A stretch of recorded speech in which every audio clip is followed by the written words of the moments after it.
Welcome to another part of our interview with NSA whistleblower Bill Binney. Bill Binney was considered the smartest guy at the NSA, top codebreaker for a long time. He invented thin thread. He's debunked the weapons of mass destruction back when we were going to Iraq. He's debunking lots of things now, and he's here to talk about Julian Assange. So tell me again because Julian Assange, they're still going to... They have a warrant because he didn't respond to a warrant, but the original charge was dropped. So we would think they would drop that too, but they're not doing that, right? And the original there was no complainant signing the original charge. In my understanding, there was no one filed the charge except the Swedish government. Oh, really? So it was and that turned out to be pretty much a fabrication, and other prosecutors who got involved they castigated the original prosecutor, correct? I mean, that whole case was crazy, right? That's right. So skipping bail like he did in the UK, that's like a 1 month behind the bars, jail sentence. Right. So, but he's been behind bars for over 5 years now. Yeah, so they would. You just give him time served. He already served that time in the Ecuadorian. But that's for skipping bail. Yeah, that's not for any crime that's been officially submitted to any court of law. Right. That's the problem. So, what do you think they'll do to him when they get their why they're not obviously not dropping that because they want to get their hands on him. But that's even if he was convicted of that crime, it would only be 30 days in jail. So they want him for something. What do you think they're going to do to him when they get their hands on him? Well, they want to pass him over here to the U.S. And then so he can go into court and have that 1919 or 1917 law, espionage law, used against him, which has a death penalty, by the way. Really? Yeah, that's why they wanted to use it against Ed Snowden as a death penalty. Really? And in order to do that, they have to name a foreign country as the foreign agent that he was working as for a foreign agent. So that's why they canceled his passport and he got stuck in Moscow, because they can name Russia as that foreign country.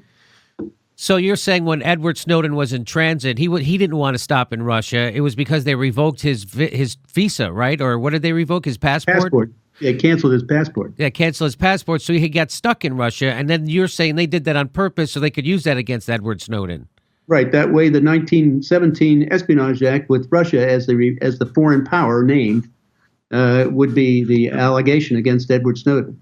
And so, how could they possibly use the Espionage Act against Julian Assange? He's not American. Well, they'll do it behind closed doors. That's the whole point. So he won't even know what they do. So when you're saying if they get the Julian Assange to the United States, that they'll charge him in a secret court? Yep, sure. No kidding. Come on. And that's how ironic, because he's all about revealing government secrets, and then they're going to prosecute him in secret? Actually, he's doing what our press is supposed to do under the First Amendment, and they're not doing what he did. That's what the First Amendment's there for them to really find out, dig in and find out, investigate and find out what the government's doing on the behalf of the citizens of this country, and then telling us what they're doing. They're not doing that. So, they're failing to live up to their responsibility under the First Amendment. I mean, well, all of our media outlets are bought by billionaires. Do you think that has something to do with it? Matter of fact.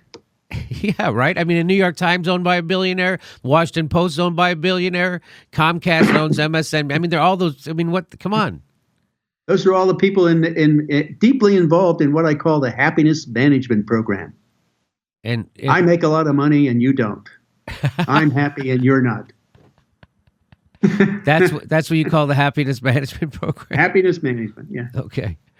Well, all right. So what do you think how do you see the Julian Assange thing ending? How do I see the what? The Julian Assange saga ending. He can't leave there until, there's a come to Jesus moment over here in the United States. When we actually face up to the crimes that have been committed.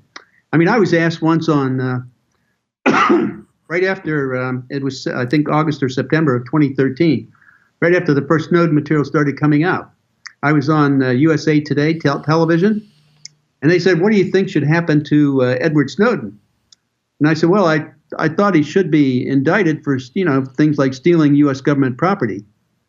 But that I thought the laws of the country should be applied equally and in chronological sequence of the crimes committed. So therefore, we needed to first indict Bush, Cheney, Hayden, Tenet, all the members of the intelligence committees, all the members of the FISA court, all the members of the different DOJ, FBI, NSA, and CIA that are participating in the program. And after we do that for all the people in the Bush administration, then we go and do the same people in the Obama administration. Then after we're done with them, then we do Edward Snowden. And since then, nobody's been asking me that question. No, that's a good way not to get asked back on establishment news. That's a good. That's right. Tell the truth. That too. Yeah. Well, William Binney, thanks again for being with us. I really appreciate it. We'll talk to you again soon, I'm sure. Yeah, well, I had fun. Yeah. Okay. All right.